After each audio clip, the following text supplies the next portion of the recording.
And we now head over to Copeland Welch, who joins us live from the south side of Abilene. Good morning, Copeland.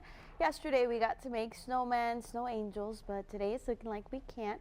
And maybe kids can now go back to school and people can go back to work. Can you tell us the latest on these school closures and what are you seeing out there this morning?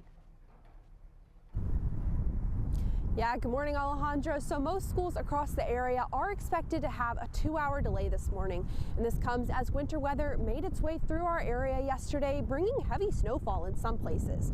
Now, we were out here yesterday when that snow started hitting the ground, but as you can see behind me, a lot of that snow has started to melt off of these roadways.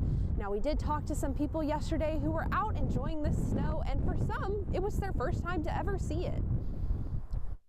We finally got winter weather here in Abilene. It's been a couple of years, but it's nice to see. Our daughter really hadn't seen anything like this. I mean, we've lived here for quite a while now, but we haven't seen weather like this in a long time. So it's just fun to get out and do the snowy things, I guess. Now, most of that ice and snow that you were able to see just a second ago is starting to melt. But as you can see, there are still some flurries making their way to the ground this morning. So if you're headed out the door and you want to check the conditions for the roads in your local area, you can head over to our website at KTXS.com. Live in South Abilene, I'm Copeland Welch, KTXS News. Welcome back. Yesterday we had a lot of snow, so much that many people got creative and started creating different things. Here is a little snowman right there, and then we have an igloo. That igloo looks really cool. We watched that full video this morning, and it looked huge, didn't it? They say they can fit 3 people with a 9-foot snowman as well. They built all of that. That snowman was impressive, and that sledding, I really wish I could have done that. and you can see we clearly had enough snow to do so, which was absolutely awesome. Like, I just love seeing all these pictures. I do too. I thought our snowman was good up until I saw all these photos this morning.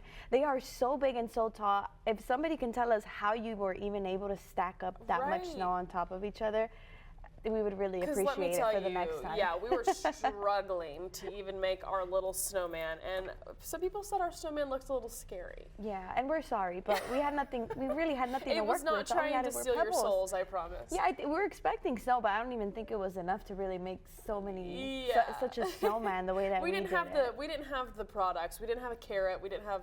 We had to work with what we had for the eyes. We did. Well, at least we had sticks. Yeah, exactly. Yeah. We made the best of it, and it was the perfect snow day.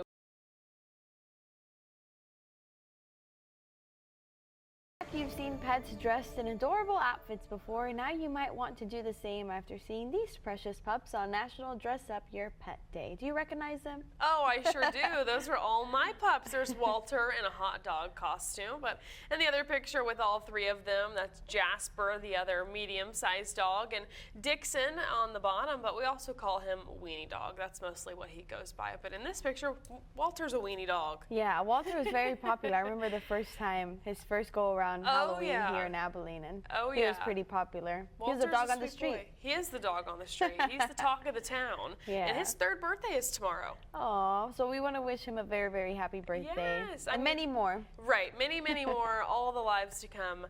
And I hope that he can get a birthday bandana tomorrow. So hopefully it will maybe even a birthday walk. Yeah, he'll definitely get a birthday walk, that's for sure. That's his favorite thing to do, run outside, chase the birds, maybe a treat or 2 as well. So he'll be in heaven, if you will.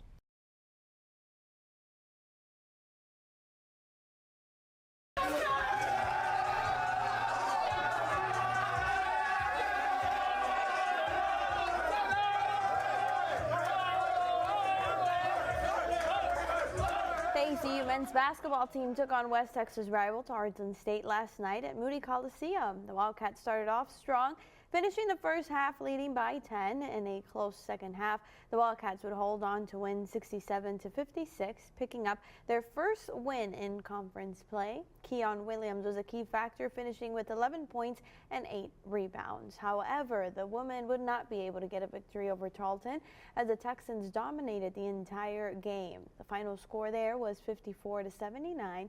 This moves the Lady Wildcats record to 2-3 in conference play.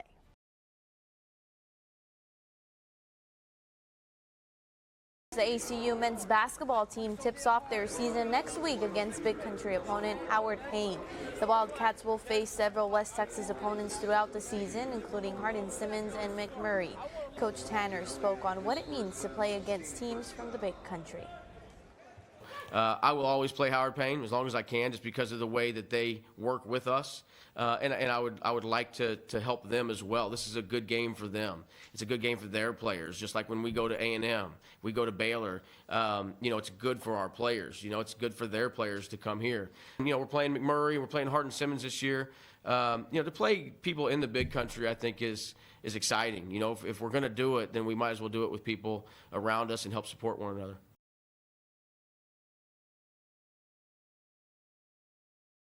Welcome back. The Sugar Bowl between Notre Dame and Georgia took place yesterday to decide who advances in the playoffs. The Fighting Irish looking to knock off the SEC champions and a national powerhouse.